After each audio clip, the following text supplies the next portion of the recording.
Rémi Bossaron, Benjamin Brière, un Français détenu en Iran qui vient d'entamer une grève de la faim. Oui, une grève de la faim pour protester contre ces conditions de détention. Ça fait plus d'un an et demi que Benjamin Brière est en prison en Iran.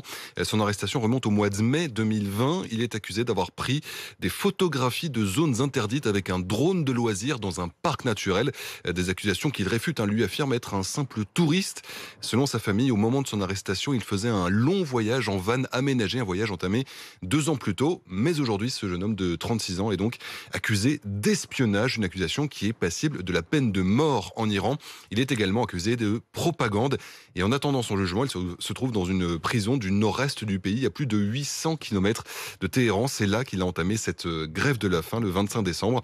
L'élément déclencheur, selon sa sœur, c'est qu'il n'a pas eu le droit d'appeler sa famille pendant les fêtes. Et le Quai d'Orsay, la diplomatie française, que fait-elle ? Eh bien, le Quai d'Orsay assure qu'il suit son cas avec la plus grande attention, qu'il est en contact régulier avec lui. La famille du prisonnier compte beaucoup sur cette action diplomatique, car selon elle, Benjamin Brière est en vérité un otage de l'Iran. Il est évident que les poursuites judiciaires ne sont pas les raisons de cette attente interminable.